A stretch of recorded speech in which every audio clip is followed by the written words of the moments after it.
And here we are on November 11th, 11/11. It is another Extra Bases with Bristol and Booth. Jeremy, is your printer working? Is that what you were checking out, or what's going on? I was trying to decide if I was going to put a hat on or not. You know, my well, hair was messed up. too late. Yeah. Too late. Welcome to another Extra Bases. Jason Bristol, Jeremy Booth. A lot to get to on this episode. I think the most interesting thing right now is obviously the GM meetings in Las Vegas, and it has come out via reporting from John Heyman of the New York Post. He's reported that Framber Valdez will be meeting with teams at the general manager meetings. Top free agent lefty Framber Valdez is here at the GM meetings and will meet with teams. Valdez is tied with Max Fried for most wins this decade and second in quality starts to Zach Wheeler. Jeremy, what do you think Framber is trying to accomplish by being at the GM meetings? You know what? Well, that's pretty good company, first of all, with the wins and stuff like that. I'm curious and where he ranks in catchers drilled in the chest. I'm just trying to, is that a stat we're keeping, or do we know big leagues? Okay. So, when it comes to this point in 2025, probably ranks first. So, when you're out at the GM meetings and he was given a QO, right, qualifying offer, you're basically trying to assess your value before you decide what you're going to do with the Houston Astros, right? What's the market? Who's got interest? Who's going to talk to me? Where are we going to go? Am I going to get the deal I want? Do I need to come back? Because you can always accept the QO, right? When's the deadline for that? November, I forget the date. It's not today, right? So he's got a little bit of time. So he's nothing says he can't meet with these guys. Nothing saying he can't talk to teams. And he has the QO in his back pocket. I actually think it's pretty smart because if he takes the QO, the Astros bring him back for a year. They have to. And they can't do it again, right? So if he doesn't get what he wants out there in the open market, he doesn't get a long-term deal, he's going to know this now before we get into the winter meetings, before we go into kind of free agency song and dance. He then says, yes, I'm going to get what I want. I decline the QO and I'm out there. Or no, I'm not going to get what I want because I drilled the catcher in the chest. And I'm going to come back to Houston and I'm going to turn around, take my QO, and they can't do it a second time. The qualifying offer acceptance deadline is November 18th at 4 p.m. Eastern, 3 p.m. Central. Smart move. This year, it's 1 year, $22.025 million. That sounds about right. That's what I got. Yeah. Is it possible that Framber is out there for damage control? Well, but meeting with GMs right now is damage control. You're going to go out and talk to people and find out, hey, how much did I mess this up, right? How much did my inability to pitch in must-win situations, or my meltdowns, or my mishaps that I've joked about twice in this episode of Extra Bases, how much is that going to hurt me? Do I need to go rebuild myself on a $22 million pillow?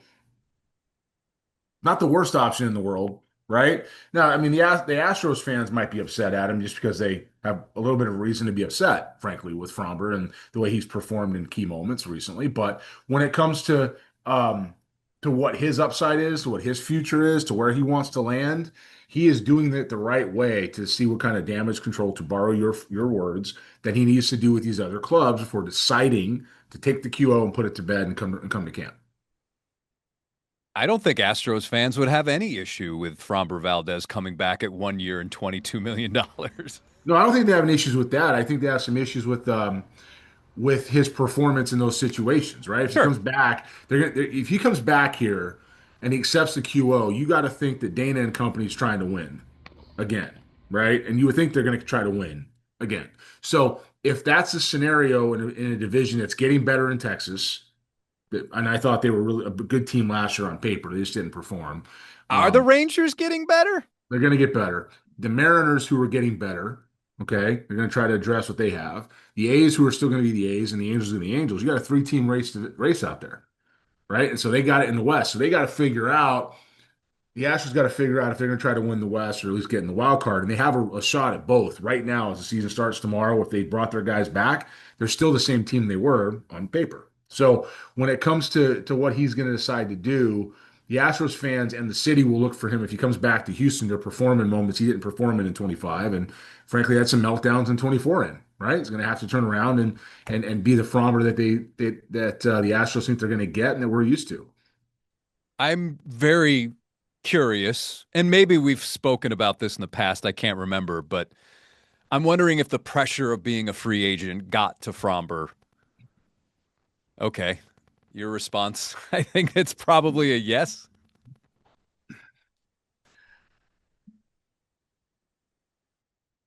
The pressures that come with playing in Major League Baseball today um, are more along the lines of what Ryan Stanek and Emmanuel Clase and was it Luis Garcia, the other guy from the other with the Guardians, are dealing with. Let's look at the facts here for 2 seconds without diving into really any kind of depth, and we'll talk about pressure back with Fromber.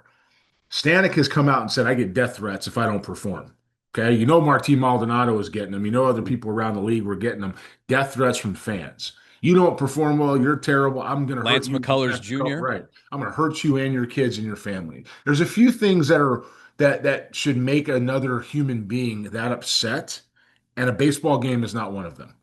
Okay.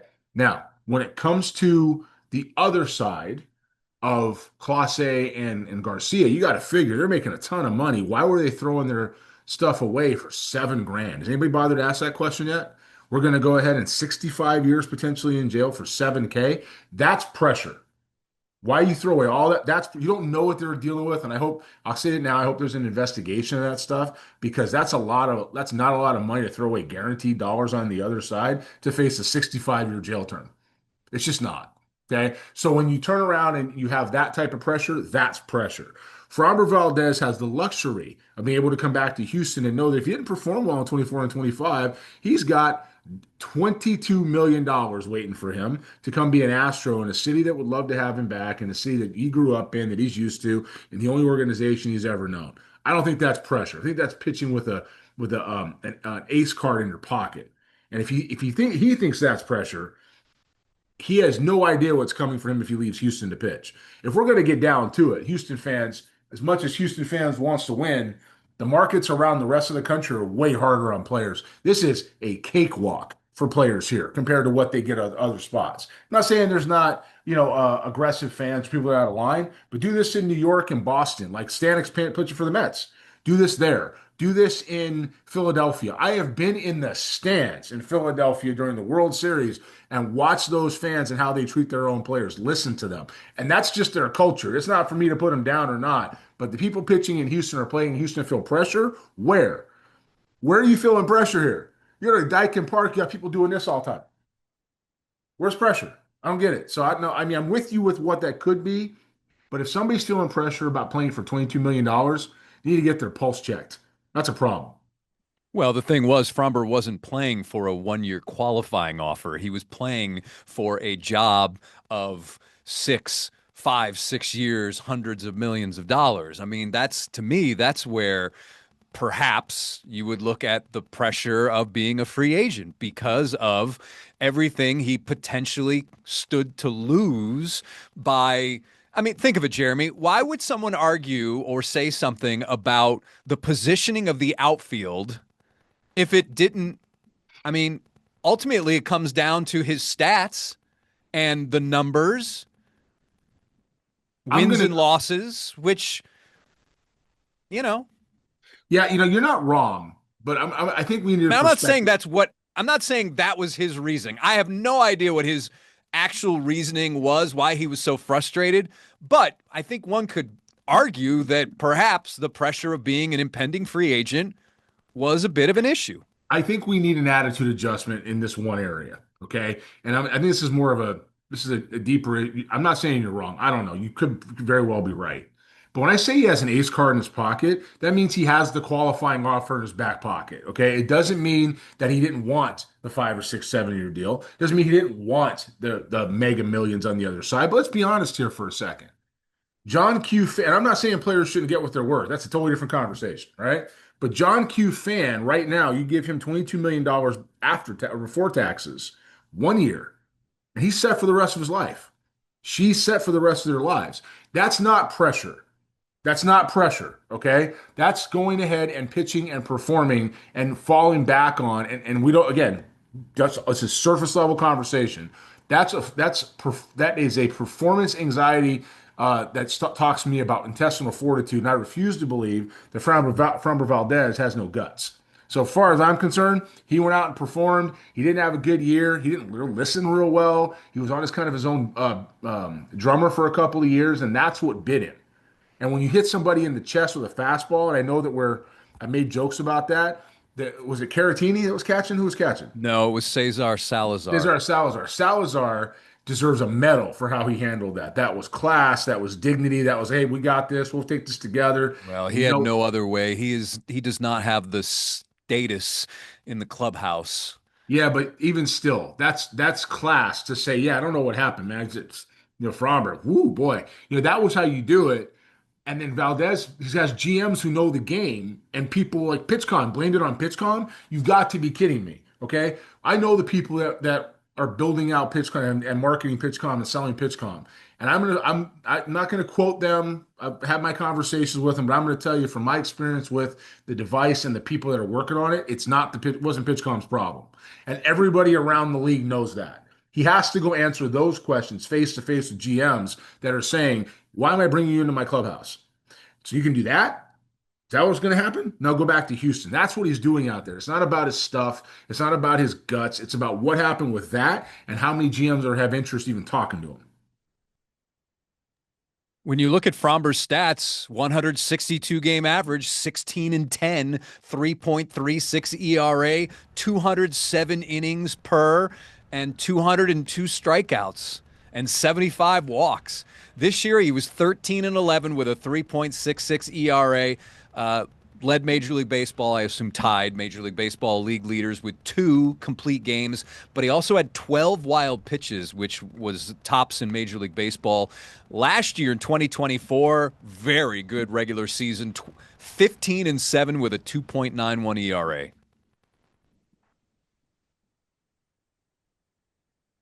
Now, as we move on, Major League Baseball announcing its Managers of the Year vote. In the American League, Stephen Vogt is your winner, back-to-back years. Yeah.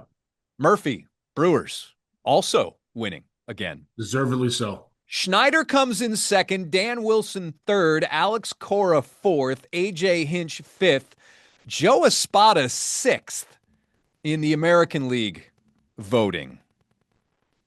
How many teams made the playoffs? What do you mean? Well, which of those teams, or those first 6, made the playoffs? Yeah. So they break down who voted for whom? I'm just going to say it this way. People probably thought the Astros were going to get in and they voted for Espada. Okay. I mean, I don't know. Well, all right. Angels didn't make it. Rangers didn't make it. Mariners No, made it. I don't know when certainly the voting is done before Was Dan the Wilson on that postseason. list? Huh? Was Dan Wilson on that list? Yes, he's third.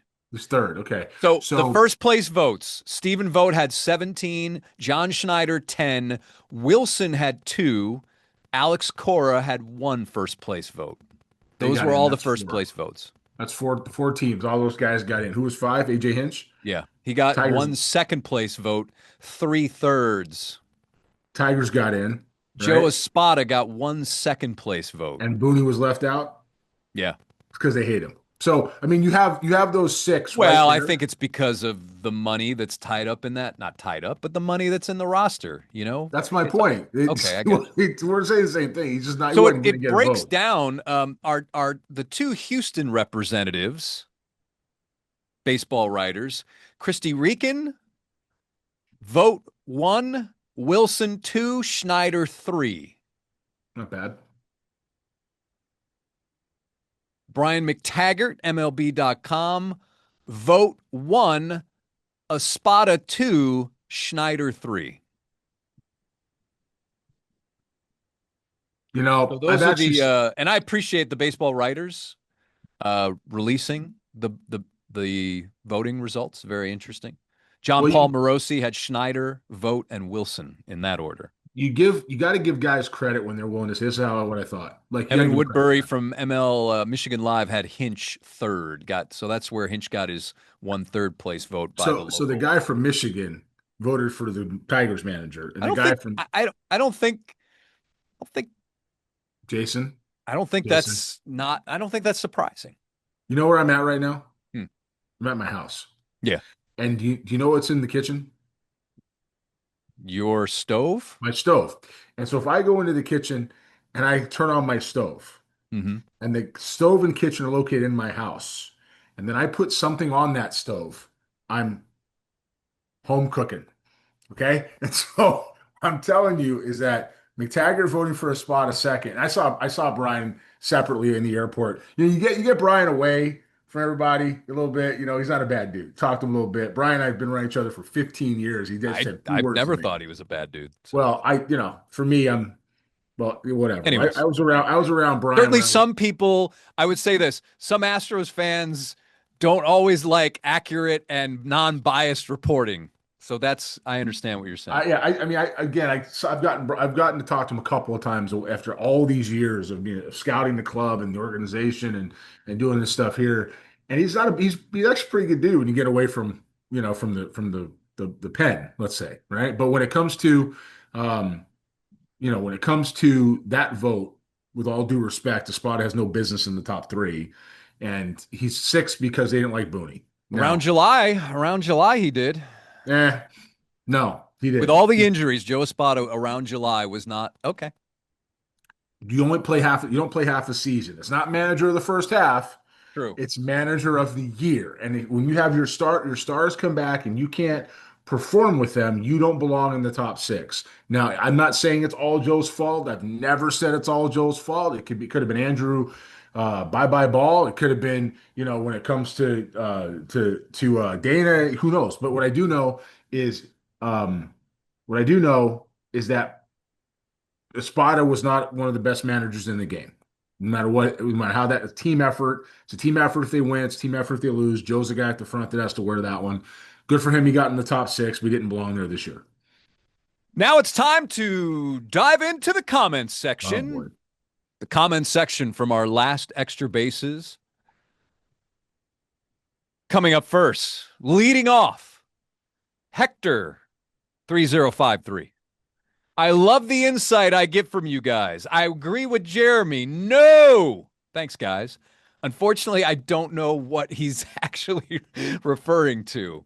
Dana at the end, I said, no, Dana, just no. No. Okay. For the Alvarez and the offense and all that stuff. And here's a commenter who has a handle that it appears to be 78 letters long, so I'm not going to read it, but it's amazing just how bad the farm system and organization has been when it comes to developing talent. And it's weird as everyone glazes them, they always find another guy. What other guy? Chas McCormick? Where is he now? Shame he didn't work out, but I was saying trade him after the 2023 season because I knew a career year when I see one. Richard Hidalgo, anyone? And Blanco is the same. I said they should move him after 24. I assume Ronel Blanco. Yeah. And I'm now saying trade Yainer Diaz. And honestly, I think Jeremy Pena had what will be his career year, but at least outside of that, he's a useful player. I don't know if Yainer Diaz. I don't think Yainer Diaz's value right now is very high. Well, that's why he's saying to move him before it goes any further. Okay. I'll say this. First of all, the first two comments, first one was kind of funny. Yeah. Second one, that's actually I like that. And it's type of weird as everyone glazes them. Yeah, no, that's great. Like donuts. It's funny because there's somebody who ran scouting for the Astros for a long period of time, who held a significant, still does, significant grudge for me calling out the drafts and development the way that it was. Yet now, when the proof comes out and proof's in the pudding, and this guy's with another club, no, I'll say it. Okay. It's gross. Okay. Yeah. And so I was going to say the Amazons, but well, I'm just going to say it's gross. So when this guy's with another club and he's not doing a great job over there either, shocker. And now I do. And now we have a situation on our hands where the Astros, where he left behind, are somewhat of a wasteland. Everybody's got to rebuild because I don't know anybody that had half a brain could have seen that coming. So when it comes to what the fans are looking at, the fans are like, hey, we thought we had all this talent. Now, to the poster, 78 letters long, the poster's credit, he's right. He is right. The Astros find a guy. They find an arm. They find somebody. They found Jason uh Alexander. yeah, there's always somebody who's short-term burst to help the club. And that's what those guys are for. Those later picks like McCormick, who, by the way, is a great draft. That's a great draft for what happened. Okay. Or a guy like some of the arms they've had in the Hunter system. Brown. Hunter Hunter Brown, Brown in the sixth sixth round. round or whatever it was. It's not like they've whipped entirely. It just there Yeah. hasn't been any depth. But You know the what I mean? highest impact you cannot miss consistently in the first and second rounds But every single year. I will say this. Okay, when as bad as Corey Lee was, when you draft Hunter Brown, I think that was the same draft, right? I think it was the same draft. When you draft Hunter Brown in the sixth round, he becomes a one starter. You'd like to have Corey Lee or whoever that number one pick is be the number one, but you've done a great job on Hunter Brown. You just did a great job. It's much whether I like you personally or not, you did a great job on Hunter Brown. When it comes to Chas McCormick and you get him in the 90th round at a Division III school, and he goes out and gives you 4 years in the big leagues and helps you win a World Series, that's a great pick. It's a great pick. It wasn't meant to be for long term. It was meant to help. So if you look at those guys through that type of a lens, it'll help you understand some of the picks they've made. That said, outside of the occasional guy here and there, they've run out of bullets. So this cutting scouting back that happened years ago is showing up, and the guys that were making picks thinking they could go to one or two showcases and turn around and read a stat sheet in the amateur draft, which does not work again and again and again, have left this organization in shambles from a depth perspective. We'll see what happens. We'll see how it comes together. They're going to have to address it through free agency, but the Astros are a little bit in no man's land. And no man's land means they have an owner who does not want to go over the tax threshold. He will. He's shown he'll get right to it, but he doesn't want to do it. He's never done it. He's never given out long, big contracts. He doesn't want to do that. And you have a system where you're out of bullets to fill guys in. You can't go ahead and have impact players come to the big leagues to fill spots with an aging roster and maxed out financially. That happens. So that's why you have to keep refilling the coffers. If you don't do that, you find yourself where you are right now, fighting to compete and having to make a decision to go backwards a little bit, not to not be competitive, but to reboot your organization. They're going to need to reboot it. They're either going to have to pour a lot of money into it and go over the tax threshold or reboot it. Go over the tax threshold, you lose draft picks. They don't want to do that. They want to do that. They need to restock their system. So, short of going to get 4A guys, which are otherwise known as gap guys, something we've talked about here before. Yeah. Short of someone to get those guys in short-term deals, 1-year deals to fill in, the Astros run has another year or two in it. Because the minute Hunter Brown hits free agency, now that they're out of Latin American bullets, they'll be okay. They're actually young enough to continue to rebuild around the youth. They'll be all right. But they're not going to turn around and do what you think they're going to do. They're going to have to go back and reboot it again. That's what happens. I have the 2019 draft in front of me. All right, go ahead. Guess how many players they have who've made the major leagues from that draft? 2. No, 9. Okay. Who was it? Wait. 1, 2, 3, 4, 5, 6. 3, 4, 5, 6, 7. 7. Sorry. All right. So Corey Lee's 1. Corey Lee is their first round pick. Gray Kessinger, the second round pick. Yep. Hunter Brown at number 5. Blair Henley at number 7. I don't remember this name. Peyton Battenfield, who's with the Guardians. He was a 9th round pick. CJ Stubbs. Yeah. And then Ryan Gusto, 11th round. Gusto's another one, 11th round pick. That's the guy I was thinking of. Okay. That's actually it's an 11th rounder that helped him in the big leagues. So, but the fact that you got Hunter Brown, guy who is up for the Cy Young, will likely finish second, as high as second. Yep. That's a pretty good. But imagine if they could have supplemented that with a impact first rounder, impact second rounder. But it's hard to say when you're talking about a draft and say, imagine they could have supplemented everybody else with the first rounder. That's how you know you got it sideways. Yeah. Okay. I mean, it's not that you phrase that wrong. It's that we have to say it that way. Okay. So it's gross, but Gusto's a good pick. Brown's a good pick. Lee was terrible. That's an absolutely bad. That's a bad pick. Kessinger in the second round, also a bad pick. That's more like a 12th rounder. Third rounder was Jordan Brewer, outfielder, Michigan. Pass. And And then they always take a high school kid, right? That they're willing to go light on a first or second round signing bonus so they can take a swing. Colin Barber. Yeah, I remember they were goo goo gaga for this guy. I don't know what we said about it, but I was like, eh. Arizona? He's from Arizona? I think he was. Colin Barber. Pleasant Valley High School. In Pleasant Valley High School, where? California. I think he's California. I don't know if California has too many Pleasant Valleys. Could. Let me look. It's been so long since I've had to look up his name. Paradise, California. Pleasant Valley High School, Chico, California. Oh, that's why. It's way up there. Okay. It's whiff. Yeah. All right, everybody. Right now, Colin Barber this year at 24 spent half the year between AA and AAA in 101 games, 212, 637 OPS, 6 homers, 33 runs driven in, 106 strikeouts in 101 games. All right, everybody. Okay. That's going to do it for Extra Bases. One of these days, we will break down the free agent class, make some predictions. But until that day comes, we have to sign off. Thanks as always for watching and commenting and being a part of the Extra Bases family, right? That's what it is. For Jeremy, I'm Jason. Have a great one, everybody.